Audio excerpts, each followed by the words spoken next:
I'm back. Guess who kind of lost track of time today? This guy. That was way better in my head, honestly. But yeah, I kind of lost track of time today. I'm only a half hour late. Don't worry. We are going to be finishing this book, which is still with the other books right now. I'm gonna go get that. Yeah. See, I have this super awesome, case. So nice. Fourth book. Don't worry about that. We'll finally be finishing The Dark Secret today. Yeah. I didn't forget I had a stream today. I just lost track of time, okay? I was watching one of Jacksepticeye's Among Us streams. Okay? And I was out shopping with my older sister because she had a lot of gift cards she had to use. And it is getting hot and warm in here again. As soon as I get... There we go.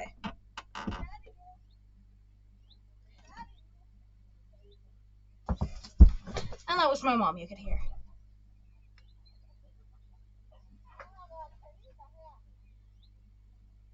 Huh? Oh. That, Christopher came home. Mom's asking about the bunnies. I think.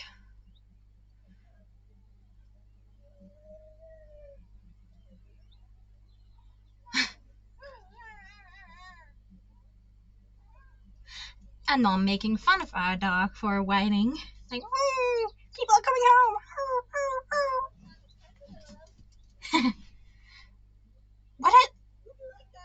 Okay, a lot is happening outside right now. I'm not gonna show you because I just got this to look good. My mom is loud.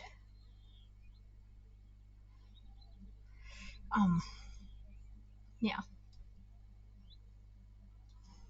She's loud, and with her loudness, it is not hard to put on a harsh tone to your kids.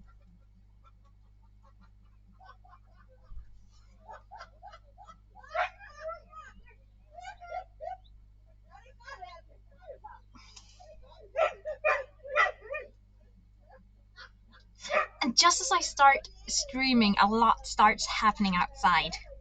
Wow. Well,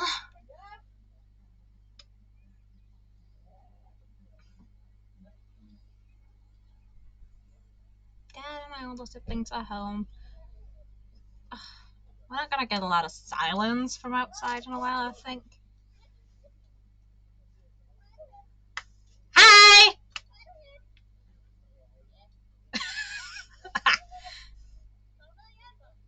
Naya, di ba ganda stream?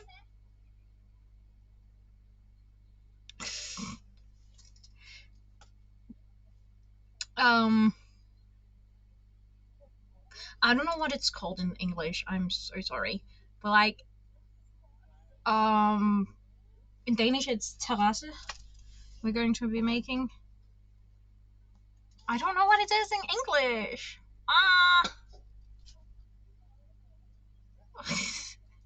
So you'll be hearing background noises as well as me reading. I'm sorry about that. But I guess that's fun enough. Anyway, we are finishing it off. There are 28 chapters, I think, in this book, which means we only have 3. We have 3 chapters left, and then the epilogue, and then the snippet of book 5, which is called The Brightest Night. So, kind of 5 chapters, like usual, but not quite.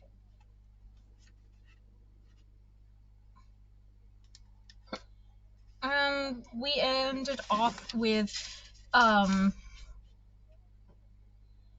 Queen Battle Winner going out of the lava and causing herself to die. Which caused her to die because without the lava she can't survive because of the ice wing that shot her with it in the mouth with their ice breath, which was freezing her up from the inside, killing her. And the only way to keep her alive was to submerge in lava to fight off the ice breath cold. Yeah. Hold on. I'm gonna check something. I'm going to open up my stream here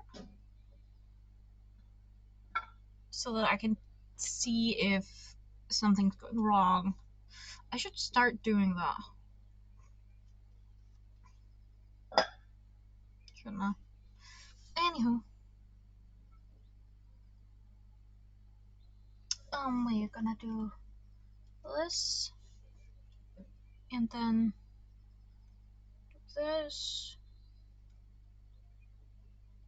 Just to see if anything's going wrong.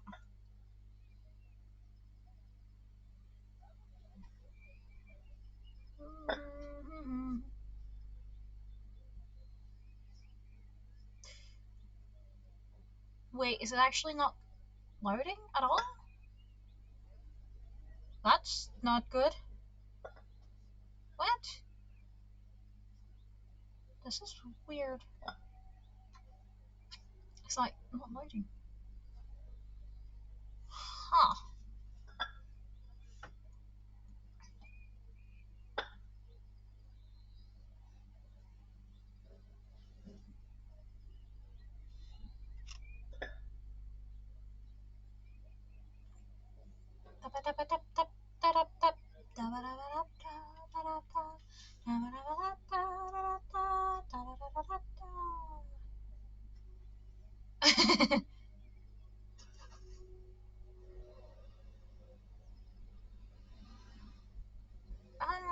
Why? Why?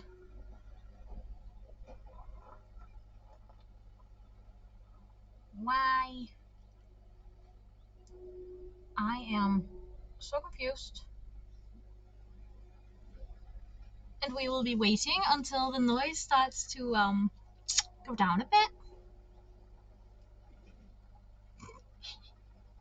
Aww.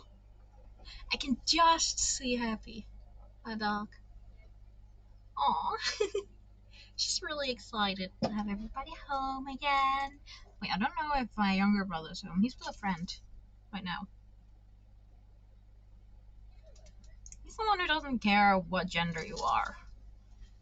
Like, if you're nice and he likes you, you're his friend. He's an extrovert. Like you. Just as I start to stream. Why won't it do what I want it to do? Huh? Why? Is it actually not streaming? Am I actually not streaming properly?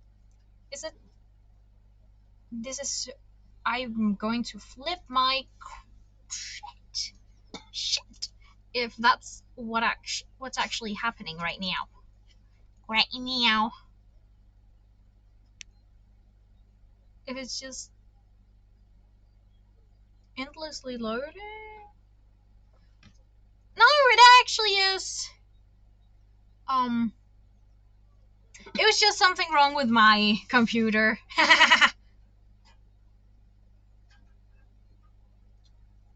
Yeah, I can see myself now. Good. And there's no frame drops and stuff. That's fantastic. We are still waiting until they stop the bloody car.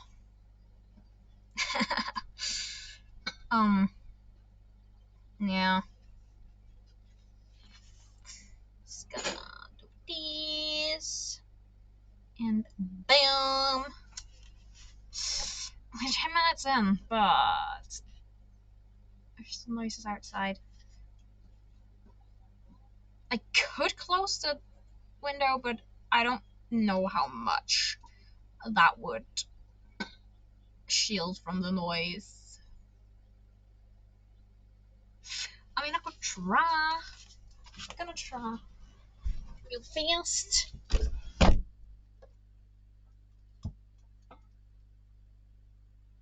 There's still a few noises from outside, but not as much. So that's good. But yeah, let's finish off this book already, because like this has gotten me super excited. So many twists and turns and everything, and I am so excited. Chapter 26. Oh yeah. Wait a minute. I got a new thermo bottle because my other one started to rust. And I'm like, why are you rusting? You should not. You should be made of something like stainless steel or whatever that's called. Something that can't rust. Because you are designed to hold liquids, water, something that can make, iron and steel and all that rust. So something, you should make it of something that can't rust. That's just not good, you know?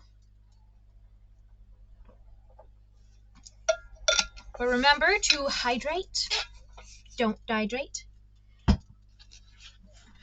It's been pretty warm today, actually.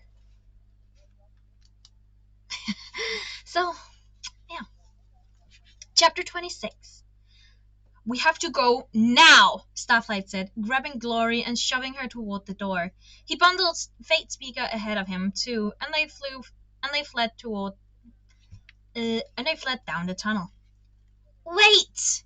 He heard Greatness yell as they ran, but when Fate Speaker tried to stop, he pushed her forward.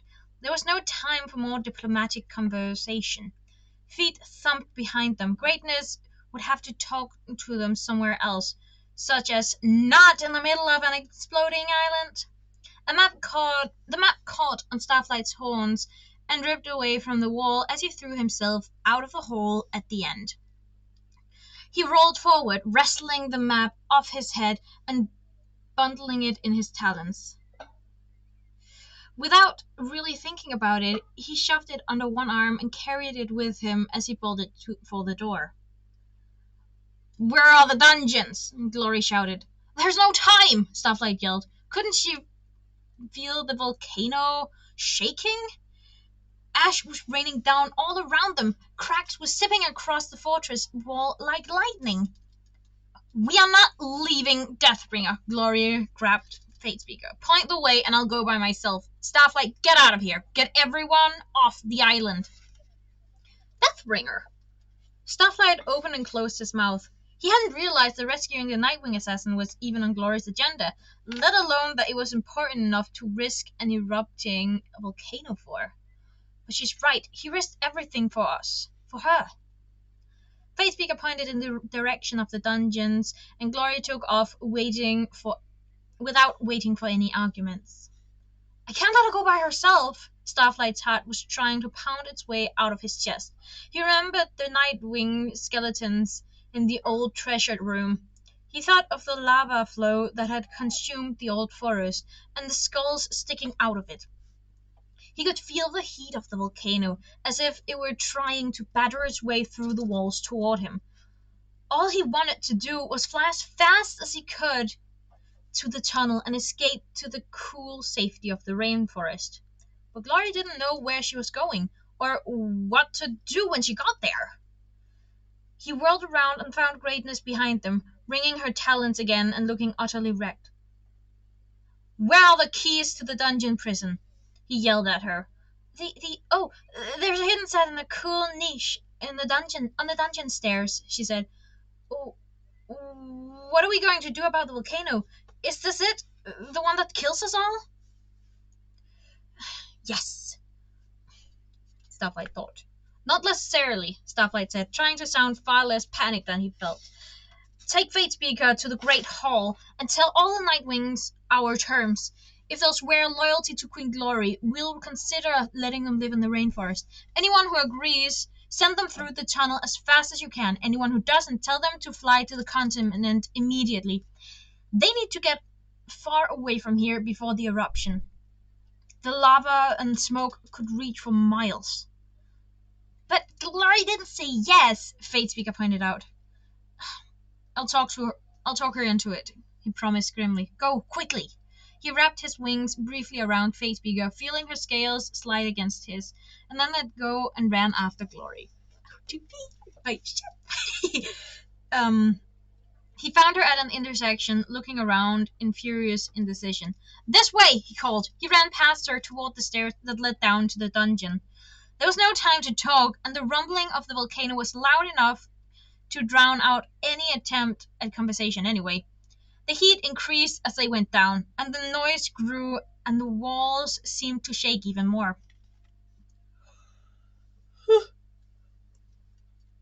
Sorry. We're going to die down here, Starflight thought with absolute certainty. He stopped at each niche on the stairs, feeling gingerly around the coals and singeing his talons more than once. Finally, in the last one, he felt something metal and heavy hanging from a hook inside the opening, and when he tugged on it, he found keys resting in his claws. In the dungeon, Splendor was awake, shaking like a leaf in the middle of her cell, with her wings over her head. It's all right, Starflight called through the bars, trying keys in the lock one after another. We're here. We're rescuing you. You're going home. Splendor looked up, blinking. Her scales were bright acid green, and her expression was dazed with fear. I can imagine. Starflight glanced around and realized that Glory had gone right past them. She was at Deathbringer's cage, grabbing the bars. As he watched, Deathbringer reached his talons through the bars and wrapped them around hers, and they exchanged a look that said thank you and a whole lot more. I ship them. Oh, the lock finally turned under his claws, and the door swung open. Splendor tumbled toward him. Wait here, he told her, hurrying to Deathbringer's door. Why aren't we leaving? Splendor wailed. Glory grabbed the keys from him and started trying them. It was hard to tell whether her talons were shaking from nerves too, or whether it just looked that way because the whole mountain was quaking now without stopping. You don't have to do this, Deathbringer said, his gaze fixed on Glory. Oh, I don't, Glory said, without looking up from the keys. They'll save me some time. Good luck with the volcano then. Starflight glanced up at the ominous cracks appearing in the ceiling. He spotted a symbol at the top of Deathbringer's cage, a symbol he'd seen on one of the keys. Try this one, he said, reaching over and taking the keys from Glory. He stuck the key with the symbol on it in the lock and turned it. The door swung open. Deathbringer yanked on his chains as they hurried into the cell. Splendor ran in behind them, flapping her wings in a frantic whirl of green. Something's coming through the walls, she shrieked. We're all going to die. Starflight looked out at the dungeon hallway and saw lava glowing in the cracks of the walls. She's right, he said quietly to Glory. You two go ahead, she said, concentrating on the keys and Deathbringer's chains. We'll be right behind you. Let's go, let's go, Splendor cried. 1 more minute, Starflight told her. He held his breath as Glory tried key after key. We don't have any more minutes, Splendor sobbed. We're going to be exploded and covered in lava and melted and dead. A ferocious rumble answered her, knocking them all off their feet. Glory scrambled up and stuck the last key in the lock around Deathbringer's chains. That's it, she cried as they fell off, clanking and clattering like living things on the quaking floor. Come on! She seized Deathbringer's forearm and yanked him up. They took off and down the hallway with Starflight and Splendor right behind them. The mountain was shaking so violently now that it was hard to run. Starflight kept getting thrown into walls or the other dragons. He concentrated on the stairs up ahead. "Watch your feet," Deathbringer called. Hot coals were scattered across the steps where they had fallen from their niches. Glory swept several aside with her tail, winching as even that brief contact burned her scales. They raced up the steps, covering their heads with their wings as bits of rock plummeted from the ceiling. Starflight stepped on a coal and bit back a yowl of pain. The stairs felt endless, like they were staggering upward for days, but finally they burst out onto the lava floor. "This way!" Deathbringer hurtled down the hole in a direction Starflight hadn't been before. A loud crash sounded from the direction of the council chamber, and Starflight thought he heard a dragon screaming. He shoved Splendor ahead of him. Even Glory was green now. Neither Rainwing could camouflage their scales while their fear was so strong. They all raced after Deathbringer, twisting through the fortress labyrinth, until up ahead they saw the sky, or at least a dense cloud of ash and smoke that now surrounded the volcano. "Try not to breathe," Glory said to Splendor. "It's not far to the tunnel." Starflight flung his wings open and leaped off the edge, flapping furiously through the thick air.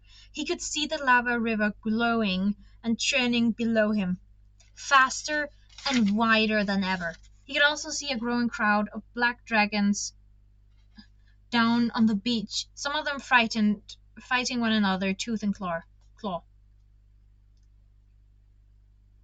"We have to bring them to the rainforest," he called to Glory, coughing and gasping, "or else the whole Nightwing tribe could be wiped out today." "Serves 'em right," she called, but he could see from her face that she couldn't let that happen either. Chunks of fiery rocks were starting to shoot out of the volcano, blasting into the sky and slamming into the ground with explosive force. One came so close to Starflight's wing that he felt the heat of the crackle along his scales. Glory twisted in the air, scanning the caves below her. "I hope all my rain wings made it back safely."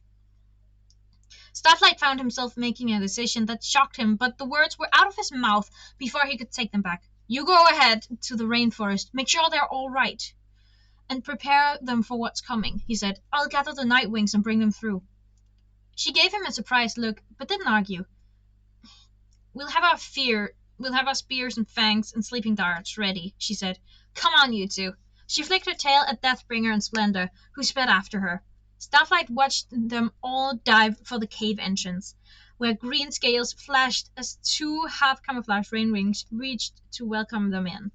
Now Starflight could see a cluster of spears bristling in the air by the cave, and he realized with a sinking sensation that the rainwings probably weren't letting any Nightwings through. He'd sent Fatespeaker and Greatness on that mission, but the rainwings didn't know them. They barely met Fatespeaker and had no reason to trust them. They would listen to him, though, if he could convince the Nightwings to accept Glory as their queen, if he could lead them into the rainforest peacefully. But if he couldn't, there were a million things that could go wrong. The Rainwings might panic and attack the Nightwings as they came through, even with Glory standing over them. Or the Nightwings might lie to get to safety and then attack the Rainwings anyway. Or the volcano might kill them all before they got anywhere. Another blast from the volcano sent sharp rock shots singing around him. Starflight felt a stabbing pain in his side as one of them braced his scales. "No more time for worrying," he thought, tugging his wings and diving toward the beach. "We escape now together, or we all die." End of chapter 26.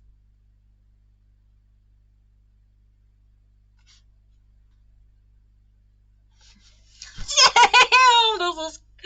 Whew. Oh dear. Yeah.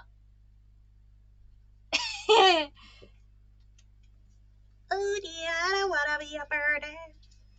This is his moment. This is Starflight's moment. He is finally letting the braveness that is inside him take over. He has anxiety. That's okay. What he's doing is bravery. It's okay that he's scared to do it, so long as he's even. It's all right that he's scared to do it. He's doing it anyway because he knows it's the right thing to do. And he's not letting his anxiety get in the way of that.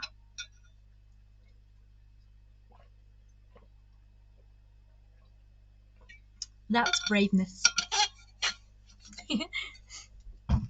Well, let's see what the Nightwings say, shall we? Chapter 27.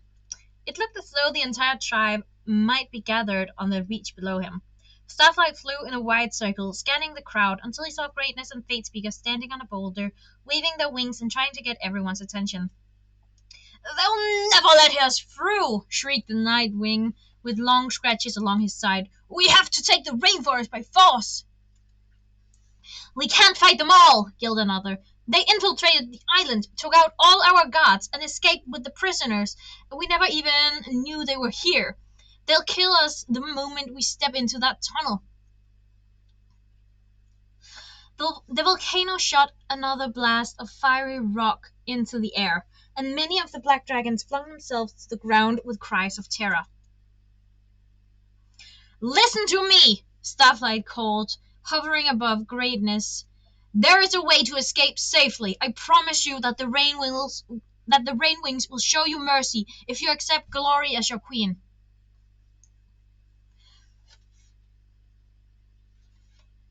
Oh.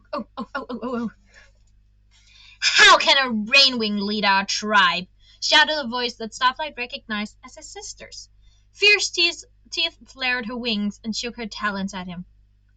"Better than Queen Battlewinger can, Starflight said, "since she's dead." Shocked silence fell over the tribe. All of them stared at him in disbelief.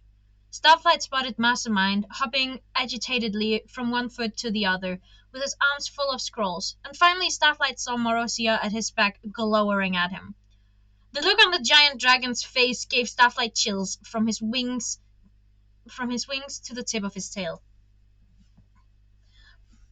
"But Greatness," one of the Nightwings said half-heartedly, "I've already agreed to this plan," Greatness called. "It is the only way for our tribe to survive." "Glory will take care of you," Starflight said firmly. "She will be a fair and just queen, and you'll be safe in the rainforest instead of trapped here." The smoke had gotten so dense that it was getting hard to see the dragons in front of him. Fine gray ash coated all their scales and made the sand sleek beneath their claws. The volcano rumbled ominously. "I'll do it," Mighty Claws said from the back of the crowd. "It has to be better than this." "How do we know they won't kill us all?" asked another dragon. "I trust her," said Greatness. "And guess what really will kill you all?" Fatespeaker added, pointing. "That volcano! So come on! Let's get out of here! All hail Queen Glory!" She took to the sky, flying toward the tunnel. "Queen Glory!" shouted Mighty Claws, leaping into the air. "Queen Glory!" shouted another dragon, and then another and another. Starflight hoped that Glory could hear them. This had to be the strangest thing that had ever happened to her. The tribe that was always supposed to be so superior now bowed down to the most useless of the dragonettes. He darted ahead of them to the ledge and found that the Rainwings were gone. In their place were Clay, Tsunami, and Sunny, and he felt himself breathe a little deeper when he saw them. "I hope you're knowing what you're doing," Tsunami said to Starflight as he landed beside her. "This is a terrible plan. Nightwings can't be trusted." "I think it's brilliant," Sunny said warmly. "I think you're brilliant. I think it's the best idea in the world." Starflight hadn't even thought about what Sunny would think of his idea for once. He gave her a shy smile, pleased that he had actually done something she was so excited about. "We'd better hurry," Clay said, glancing up at the mountain, which was spitting bright orange sparks into the sky. "Come on, quickly!" He called to the approaching night wings, holding out his talons. Mighty Claws was the first to land on the ledge. "Queen Glory!" he cried, charging past them down the tunnel. Starflight followed far enough to see the dragonet leap into the hole and disappear. Greatness was next, moving just as fast. She paused briefly beside Starflight, her wings filling the tunnel, her eyes darting anxiously back toward the smoldering volcano. "I'm so glad I won't ever have to be queen," she whispered to him, then hurried off. Escaping ahead of the rest of her tribe, Starflight thought, instead of waiting to make sure everyone else gets away safely. "The Nightwings should be glad she won't ever be their queen." He stepped back as a flood of Nightwings started coming through. "To our new queen!" He heard a few of them cry. "Queen Glory!" "This is so wrong," somebody muttered. "Think about the food," said someone else. "And the smell of the rainforest. Have you been there?" said another. "It's amazing. Like the air itself is full of water and light." "You'll finally get to try a coconut," one dragon said to another as they went by. "Real trees!" A few of the dragonets were whispering to each other. "Real sunshine! Mangoes every day!" Starflight pushed back through the tide of black dragons until he reached his friends on the outer ledge. The sky was full of boiling dark clouds, and grey ash was raining down like snow. A new rivulet of lava had snaked out of the top of the volcano and was bubbling down one side. The earthquakes were coming in waves now, and getting stronger, like a giant dragon stamping its way toward them across the ocean. "We're making all of them say Queen Glory on their way past," Tsunami said to Starflight, grabbing one Nightwing's tail. "Hey you, speak up!" "Queen Glory," he mumbled, and Starflight recognized Strong Wings, his father's burly lab assistant. "Once more, like you mean it," Tsunami prodded, "or you can discuss it with the volcano up there." The volcano obligingly growled. "Queen Glory!" Strong Winds blurted loudly. "Better," Tsunami said, letting him go. Starflight was startled to see one brown dragon approaching the middle of all the black. And for a moment he thought it was Clay. But Clay was right next to him. Then, with a huge stab of guilt, he remembered Ochre, who had gone off to hunt earlier that morning, which felt like weeks and weeks ago.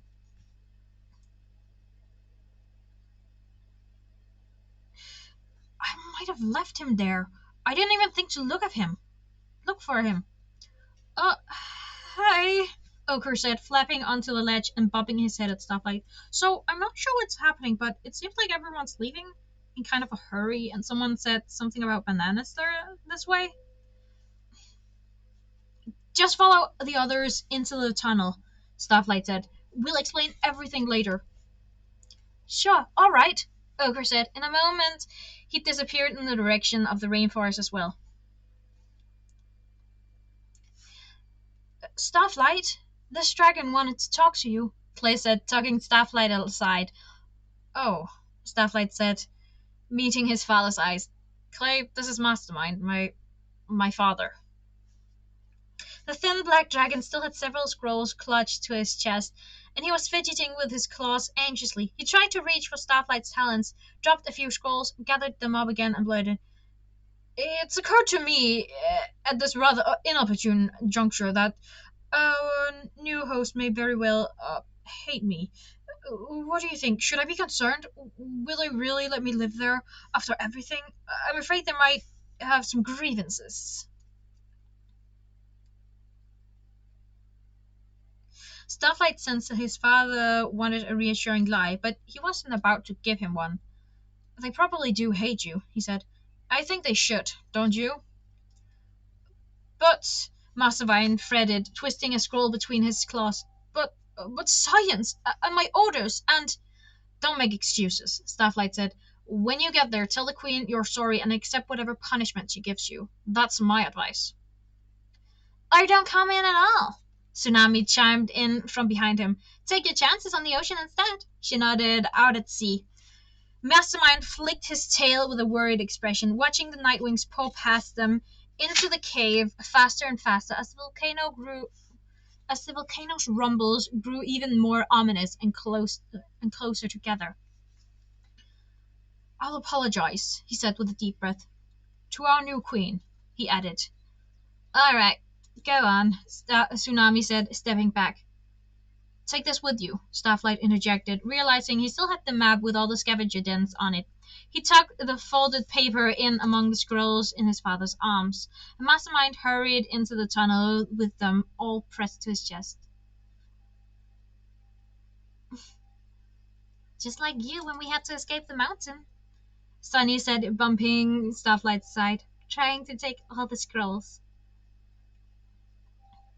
"I hope we don't have anything else in common," Starflight said, with a flick of his tail. "Don't give up on him yet," Sunny said. Starflight thought she must be the only dragon in the world who'd be willing to forgive what Mastermind had done. "Guys," Tsunami said quietly, "look who the last Nightwing is." Starflight turned, already knowing the answer. The last few Nightwings hurried by, blurting, "The new queen, Queen Glory," as they ducked into the tunnel. And then the 4 dragonettes were left standing on the ledge, facing Marozia as he landed. He loomed over them, terrifying and menacing and furious, looking exactly as he had when they first met him under the mountain, only a few weeks ago. "Nightwings are superior to every other tribe," Starflight remembered him saying in their secret meeting. "You have to act like a leader or be treated like one. Don't let anyone see your weaknesses. Don't have any weaknesses." All his life, Starflight had often felt like he was nothing but weaknesses. But after everything he'd done today, he was starting to think maybe he wasn't so useless after all, powers or no powers.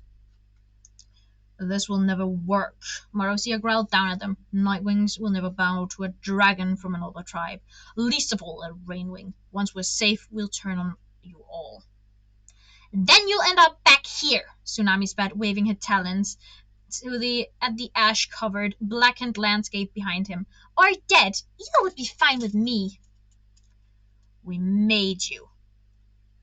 Marozia snarled. "You dragonettes are only important because of us, and we can destroy you just as easily." "No, you can't," Sunny spoke up. "We have a prophecy to fulfill, and there's nothing you can do to stop it from happening." Marozia backed a laugh. "Stop it," he said. "I've been trying to make it happen for almost 10 years. "Prophecies don't work like that," Sunny insisted. "You can't make them happen the way you want.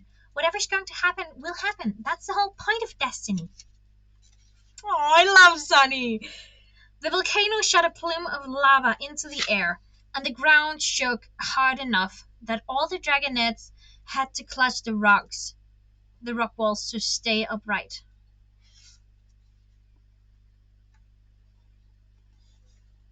"On the contrary, I certainly can make my prophecy happen whenever I want," Marozia said silkily, "considering I'm the one who made it up in the first place."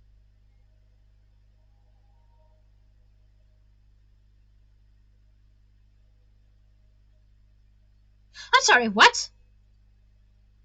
End of chapter 27, by the way. I'm sorry, what? So he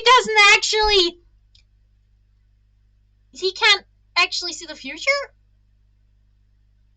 He's actually also useless? Or what? I don't know! What is that? What just happened? I don't know what just happened. I'm so confused. But how? That was a word. But if he just made it up, how would he know that would actually be a? How would he know that where, Sunny's egg would actually be? Huh? Like, I'm so confused. How would it? Because her egg was out in the desert alone.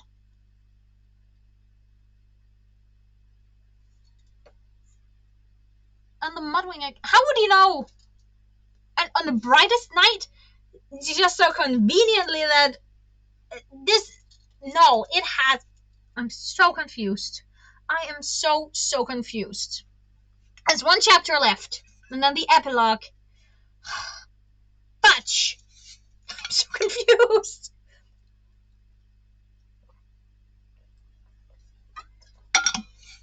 Well, let's see what Marussia has to say for himself, because this is this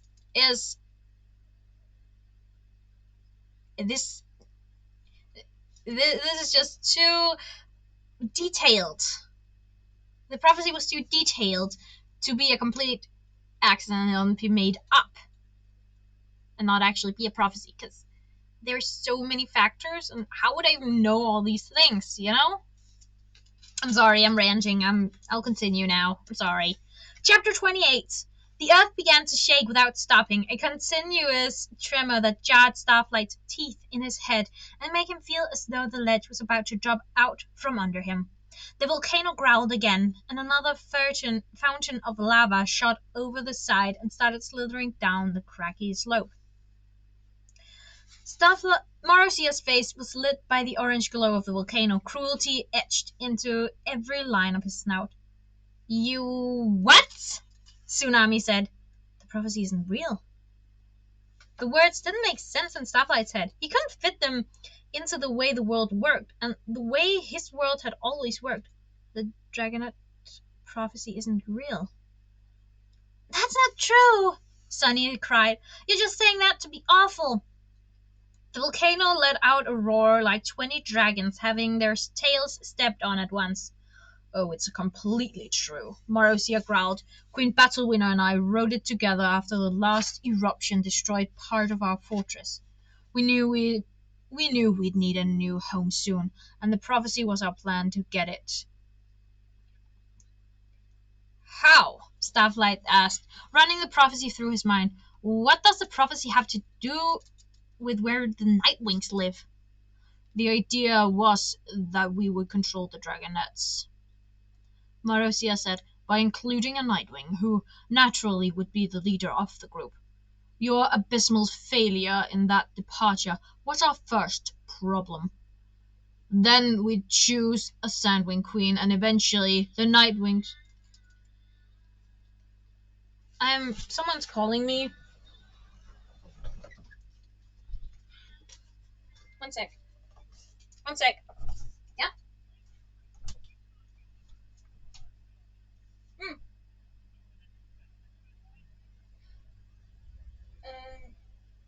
Nej. Jeg er i gang med at streame lige nu. Så, hej.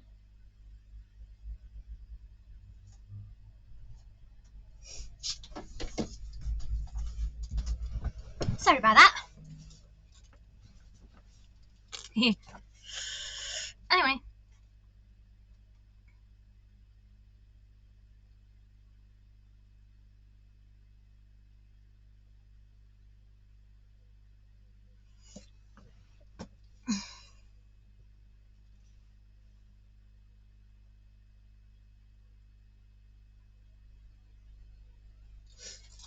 I'm reading ahead. Sorry.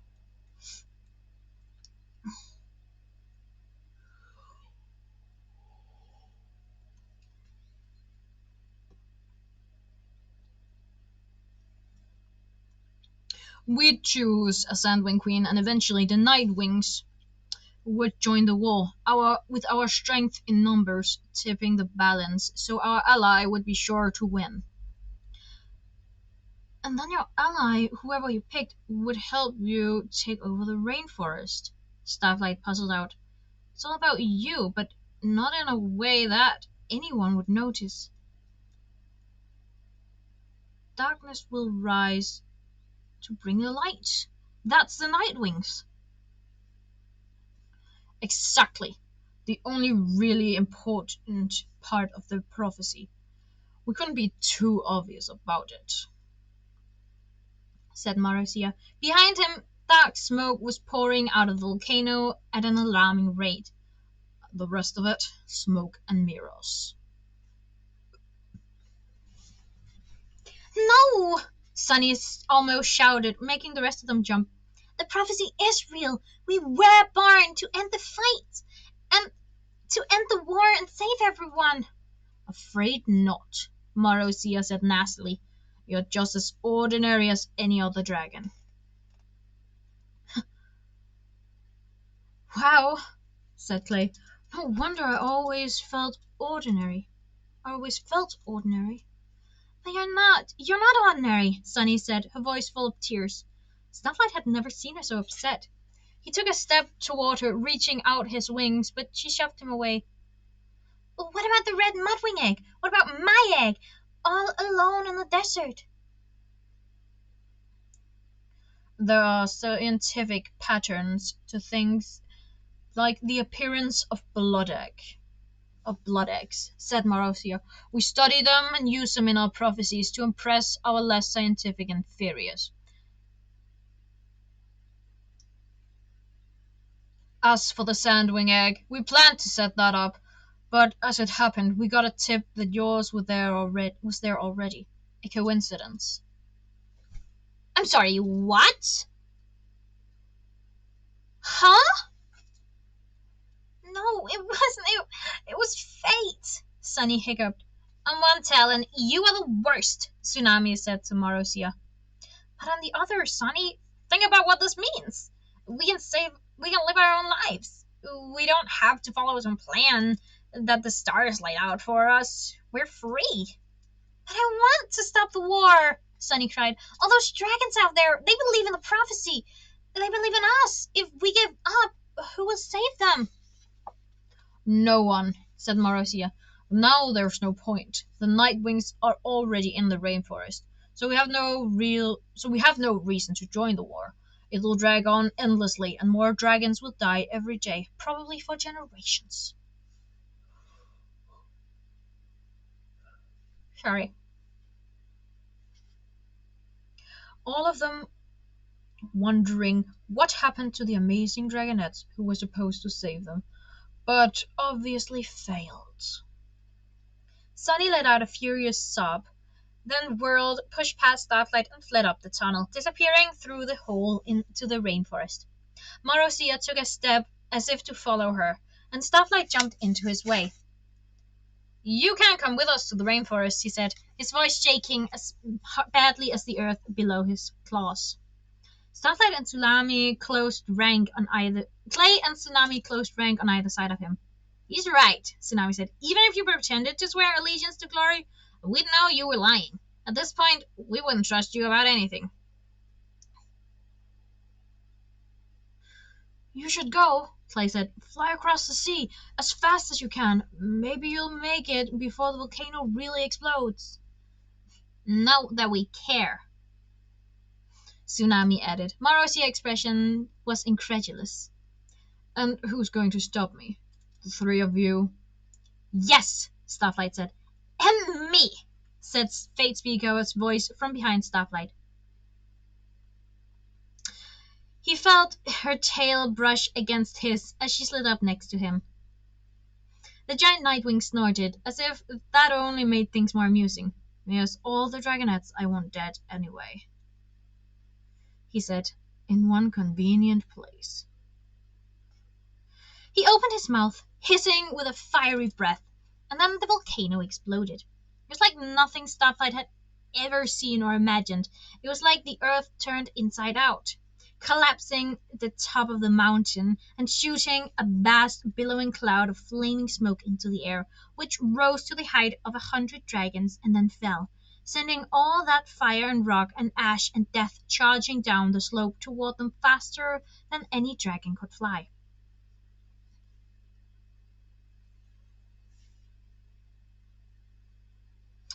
Run! Starlight yelled, turning and shoving Fate Speaker in front of him. They tore down the tunnel with Tsunami right on his tail and Clay behind her.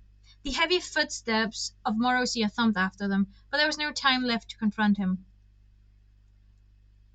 Fate Speaker dove into the hole first. Starlight found himself turning and grabbing Tsunami, shoving her in next. And so he was facing the cave entrance, and he saw the fireball that barreled at them, filling the tunnel wall to wall with bright orange flames. Mauricio's dark figure was silhouetted against the fire for a brief, horrible, bright moment, and then suddenly the huge Nightwing was gone, swallowed by the volcanic explosion. A second later, Starlight's scales were blasted with heat, as if he'd fallen into lava. A stab of blazing agony went through both eyes, and he closed them with a howl of pain. And then he felt wings wrap around him, and he realized it was Clay and his fireproof scales. The Mudwing lifted him, shielding him with his whole body, and shot into the tunnel. Will the fire follow us? Starlight wondered dazedly.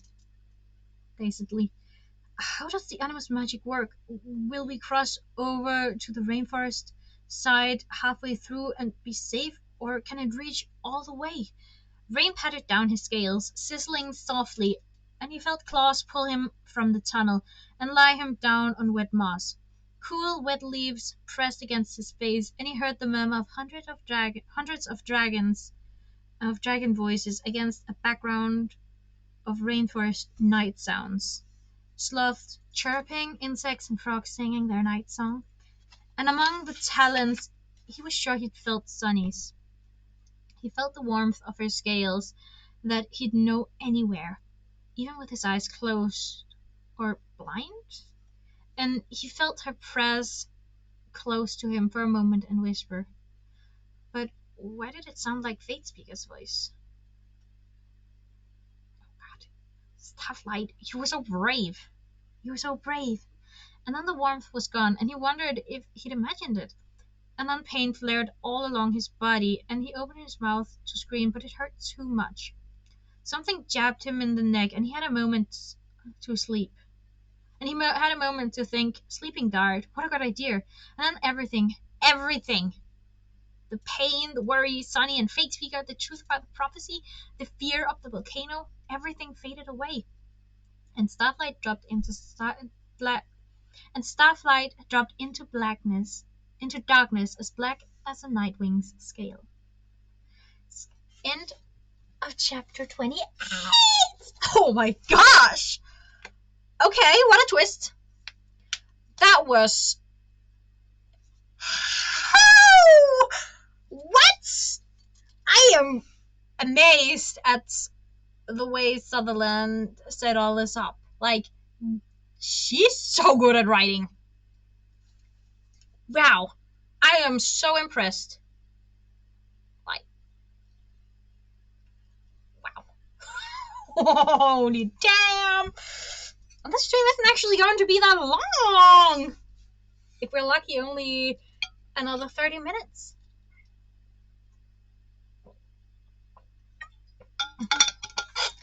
Also, I have been thinking about...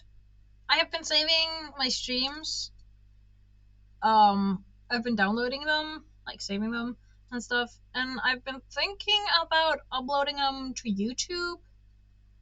Like, uncut everything. And I was thinking, is that actually a good idea? Would people watch it? And so on. Would it be a good idea to upload them to YouTube or something? I'm thinking about asking someone to, like, edit at least my playthroughs. Like, try and edit the most tedious and boring parts out.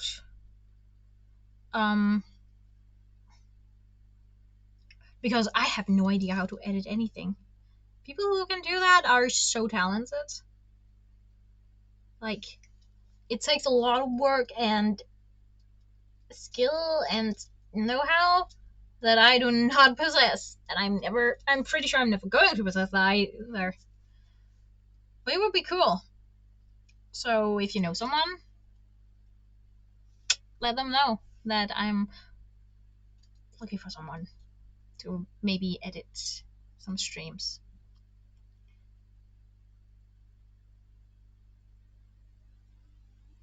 But yeah. Anyway, we're on on to the epilogue.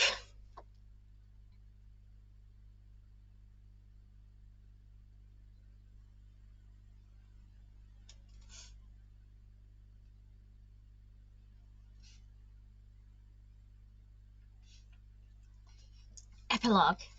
Snow was falling thick and fast, and the snowflakes spun across the icy ground in the freezing wind. A sandwing stood huddled by the walls outside her fort, wrapped in blankets and trying to breathe fire into the air around her.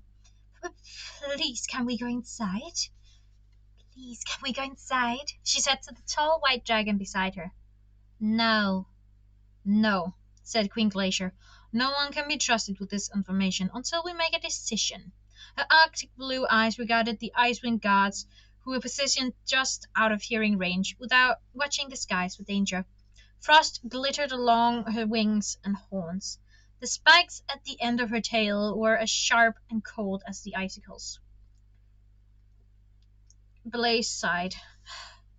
You mean until you make a decision? You mean until you make a decision?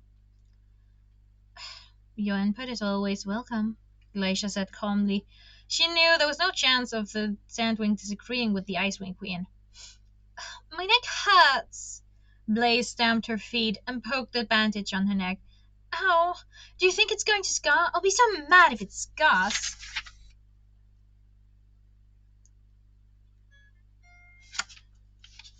You're sure about what you heard? Glacier asked her. The Nightwings have chosen to side with Blister, and they're trying to force the Dragonettes to choose her as well. That's what it sounded like, Blaze said. But more important, that Nightwing tried to kill me. You're going to kill him, right? We're going to kill all of them if we must, said Glacier. I have no objection to the idea of wiping out the Nightwings, but we should consider what to do about the Dragonettes of the prophecy. They seemed nice, Blaze said, rubbing her talons together to warm them up. Some of them were a little funny looking, and I still don't understand what that Rainbow was doing with them. Besides, she was a little too pretty. I think it's better to be just the right amount of pretty, don't you? Too pretty is annoying. Indeed, said Glacier, barely listening. We don't want them telling anyone they've chosen Blister. It would be pretty demoralizing for our dragons. But they can't possibly choose her now that they've met me, Blaze cried. Now they know I'm wonderful and would make a great queen. They'll definitely pick me. Glacier said, non-committally. She didn't have quite the same faith in Blaze's persuasive abilities or dazzling charisma that Blaze did. Her own alliance with Blaze was based less on the Sandwing's potential queenliness and more on the certain promises of future new territory for the Icewings. Well, Glacier said, just in case they're leaning in another direction, I think we should make an effort to find these Dragonettes. I'd like to have a chat with them myself. Fine, all right, Blaze said, shivering violently. I'll tell you everything I know about what they look like and what they said. But can we please do that inside? Glacier nodded thoughtfully, and Blaze bolted for the door. The Icewind Queen was good at putting together clues and figuring things out. She would find those Dragonettes, and she really would start by talking to them, just to see which way they were inclined. But of course, if it was the wrong way, well, a few dead Dragonettes here and there would hardly be noticed in a war like this. A serpentine figure paced in the darkness, hissing softly. Below her mountain ledge, in a hidden valley, hints of firelight flickered in windows, most of them covered with black curtains. Blister narrowed her eyes at the scavenger den. Why did Marcia think she would care about a rat's nest full of crawling, squeaking, pale, two-legged creatures? She wasn't hungry. She didn't even feel like burning down their pathetic little huts. She was too angry. A whisper of wings in the wind made her twist around, tail poised to attack.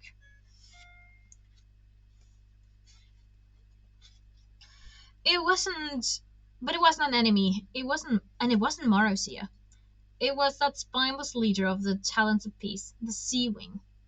And he had someone with him. She squinted as they landed. Where is Marozia? She demanded. I don't know, he stammered. I thought he would be here by now. I haven't seen him since he took the alternate dragonets from the Talents of Peace camp. But I knew he was supposed to be here to meet you tonight, and I had to speak with him.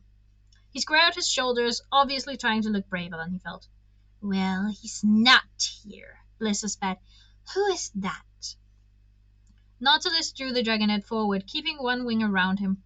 It was another sea wing, stunted and green and shivering. My son, Nautilus said quietly, touching the dragonet's head. Squid.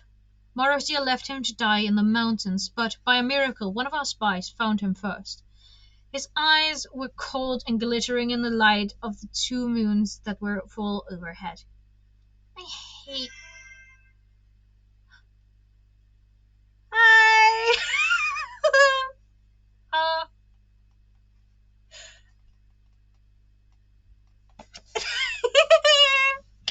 Well, welcome! I really don't know what to say here or anything. Thank you for the raid. We're just reading. It's going good. We're almost finished with the book, actually. Yeah, there's been a lot of twists and turns, and I'm really excited for the next book.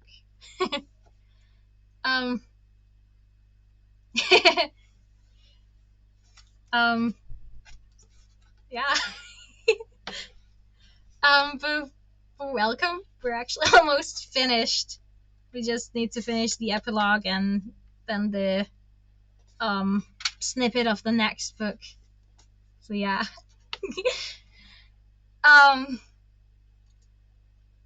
Yeah. Hey. But yeah. This probably won't make any sense to you. Because hey, thanks.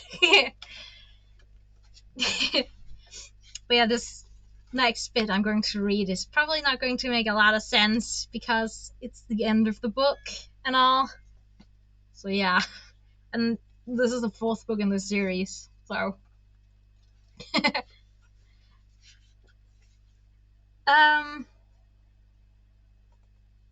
but yeah.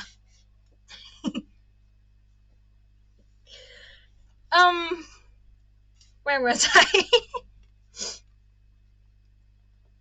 I hate Nightwings, Squid mumbled. I rather hate them too, Blister agreed. She'd always been irritated by this arrangement with Marozia. These meetings, he called, at his choice of time and place, with no way for her to contact him in between. An alliance with the Nightwings and control of the Prophecy Dragonets should make all this annoyance worthwhile, but so far she wasn't getting any of what she'd been promised. Whereas yet, it almost seemed as if she was losing allies. Her small band of Sandwings, hidden safely away in the Bay of 1,000 Scales, were loyal, of course. She controlled them with careful precision, knowing every move they made and every thought they had. She tricked them all into spying on one another by making each other think he or she was in an exclusive elite who reported secretly to her. And any hints of insubordination or weakness was instantly punished with death. But the alliance she'd formed years ago with the Sea Wings had slipped through her claws like ice melting. After the destruction of the Summer Palace, Queen Coral had fled with her tribe to their secret underwater home, and no one had seen her or any of the Sea Wings since. Blister had gone to the wrecked Summer Palace almost every day since the attack, but there were no messages, no dragons waiting to tell her what was happening, no apologetic scrolls from the Sea Wing Queen. And if Marozia didn't show up, then what would she do? She had no idea where the Nightwing Island was. No way to send him a message. In effect, no Nightwing allies to speak to. Maybe she did feel like setting a scavenger den on fire after all. Nautilus sat with his wings wrapped around Squid, brooding. His glow-in-the-dark scales flashed dimly as if he were telling his son something private over and over again.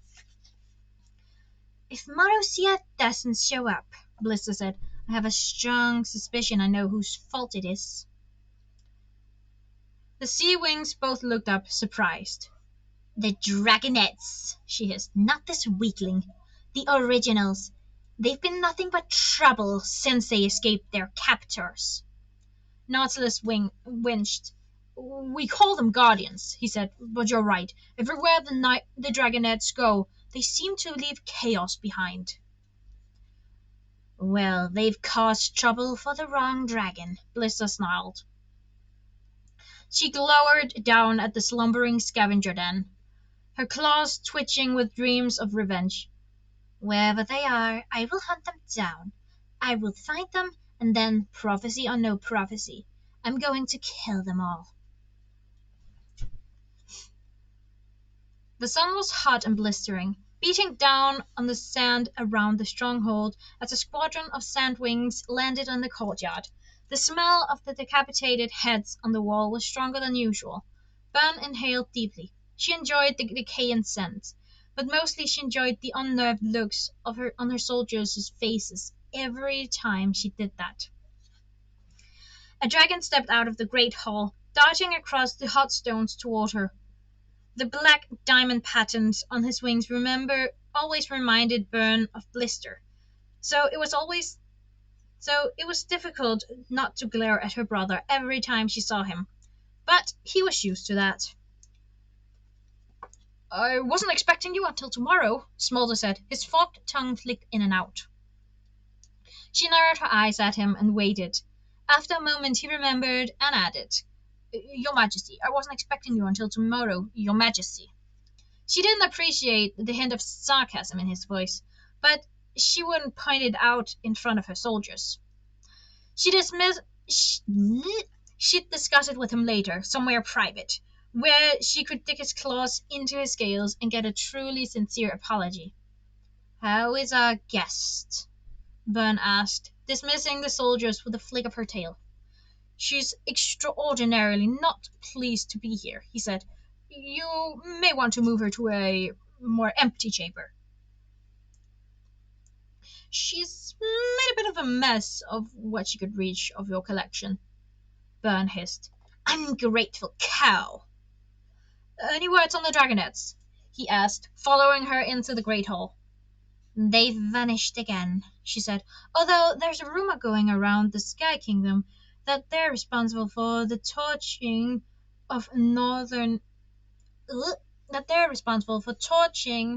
the northernmost outpost and killing all those Skywing soldiers as some kind of revenge for what Queen Scarlet did to them. Smolder folded his wings back and looked up at her. Do you think that's likely? I don't know anything about them, she said. In the arena, they didn't seem fierce enough to kill anything, but then they attacked Scarlet, so they're clearly more dangerous than they look. She stepped on the long table loaded with food that ran down the center of the hall. I do know I don't like them, she muttered, and I wish I'd gotten my claws on all of their eggs before they hatched. She snatched up a dead hog and ripped off its head in one bite, imagining doing the same with a certain sea wing, or that insidious rainwing. It's not going well with Ruby? Smolder asked. The supposed new queen of the Skywings is a bore and a nuisance, Bern snarled. She wants to restore order in the Sky Kingdom and establish the stability of her own throne before engaging in any more battles at my side. She's even more difficult than her annoying mother, and she follows orders very poorly, if at all. We haven't had a satisfying battle in weeks. I'm considering getting rid of her. Sounds frustrating. Smolder slid a platter of dates toward himself and popped two in his mouth. It is. I really need to kill something. It's been a long time since I last ripped out a dragon's throat. Her brother sidled a few steps back, perhaps thinking he was being surreptitious, but failing. Well, he said, there's always your prisoner. No, no, Bern corrected him. Queen Scarlet is our guest for now. I may change my mind once I decide how useful she can be. She glanced out at the blazing sun, reflecting off the courtyard stones. No, I have another victim in mind. 5 of them, in fact. Of course, he said, ducking his head. You just have to find them first. Oh, I will, she said. Everyone will finally shut up about the wonderful dragonets of destiny when I have their heads mounted on spikes on my walls. She bared her teeth at her brother, smoke rising from her nostrils. Mark my words. Soon we'll put an end to this prophecy nonsense once and for all. End of the epilogue. Yes. And then we're on to the snippet of the next book, which is called The Brightest Night, and it's from Sunny's perspective. This book was from Starflight's perspective. But first, hydration. We love that.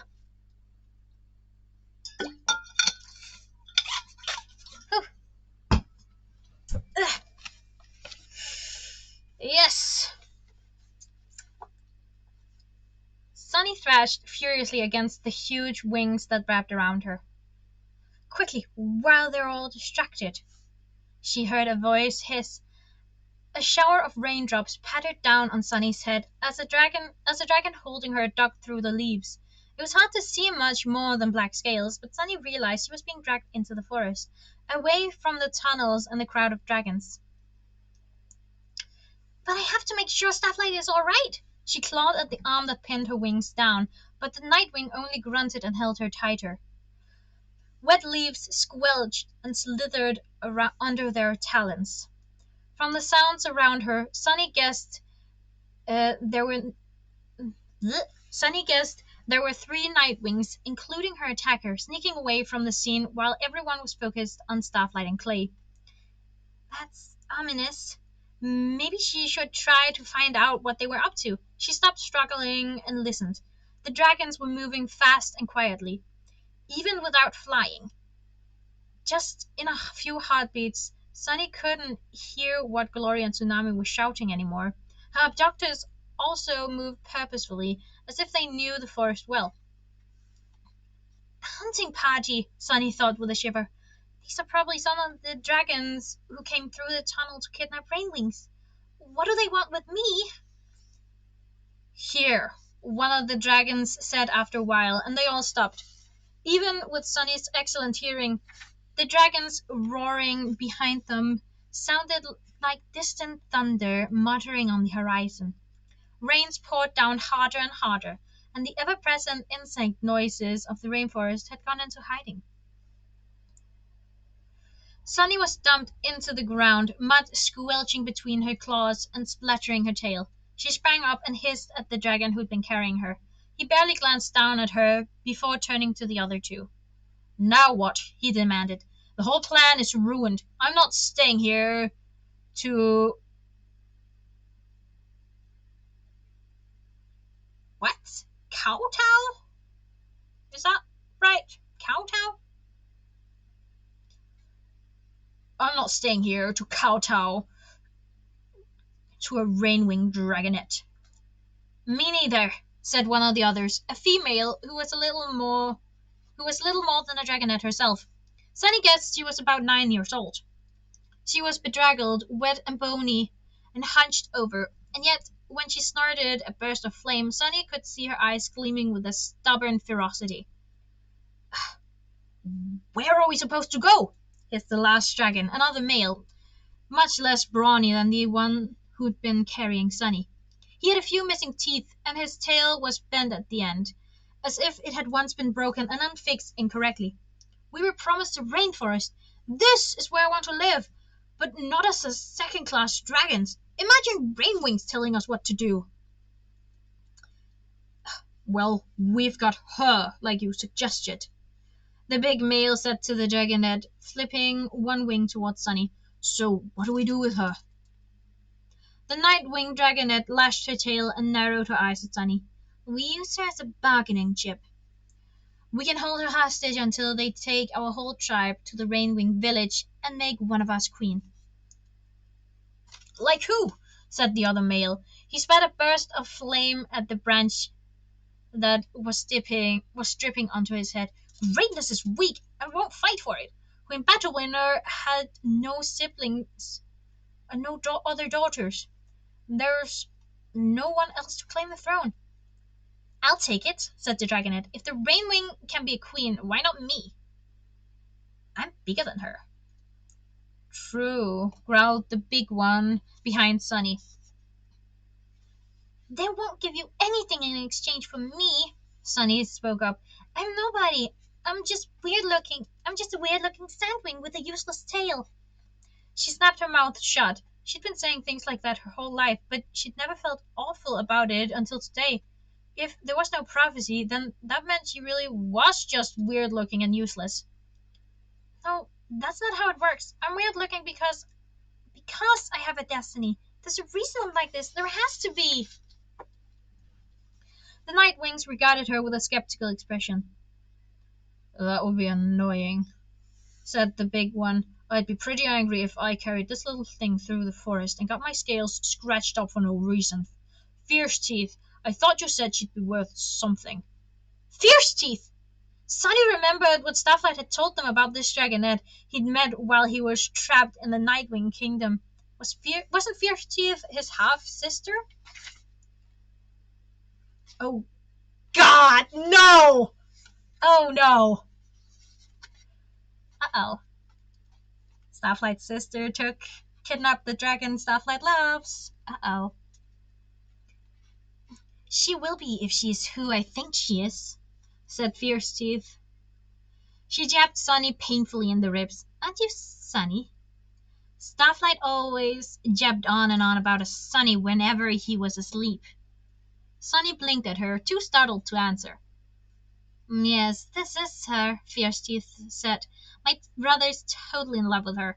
He'll agree to anything to get her back. That might actually be true, Sunny thought with alarm. Does he really talk about me in his sleep?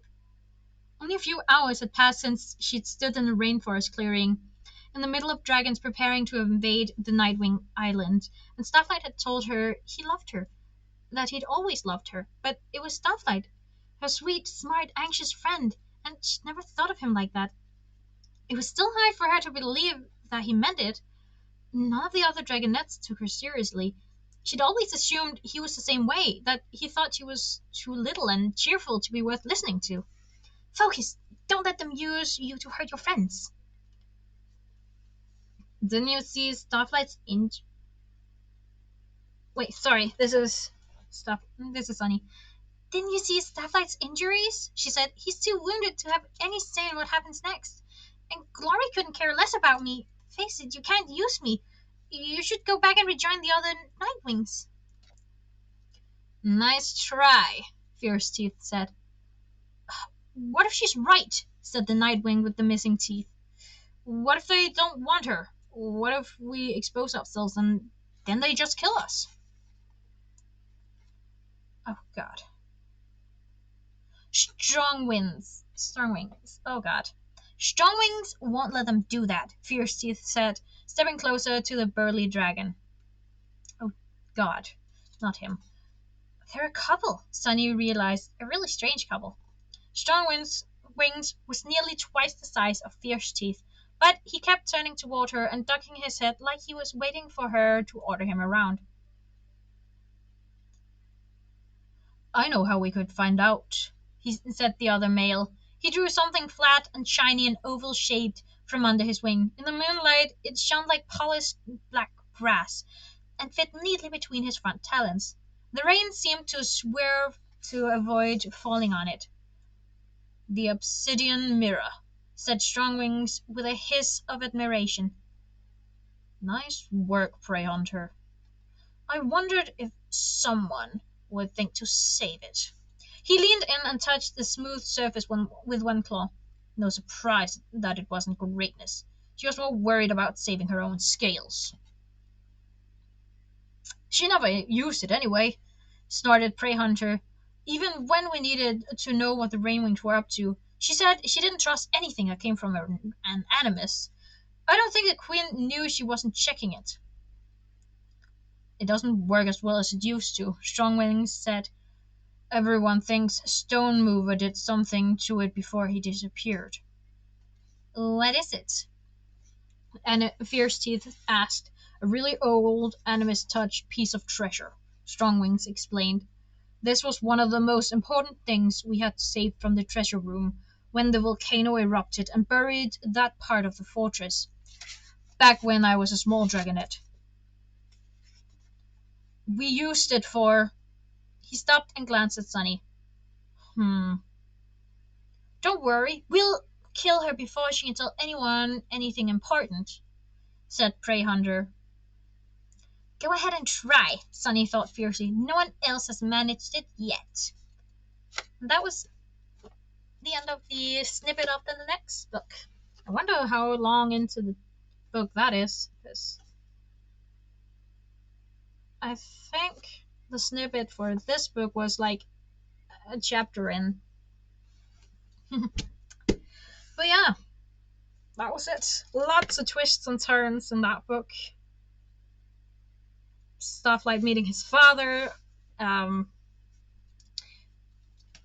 figuring out why the Nightwings even wanted to enter the war, and why they kidnapped Rainwings and all that, and finding out the prophecy isn't actually real. That was a sick twist.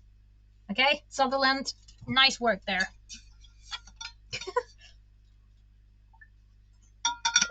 Anyway, that's it for today. I will be back tomorrow, and I will be streaming Undertale. Where were we actually in Undertale? I don't remember. Oh yeah, we just came to the castle. We're about to speak with Sans first, like before meeting Asgore. Oh boy. Ugh. I'm excited. So, tune in then. But yeah, see you later. I really don't know how to end streams, so bye.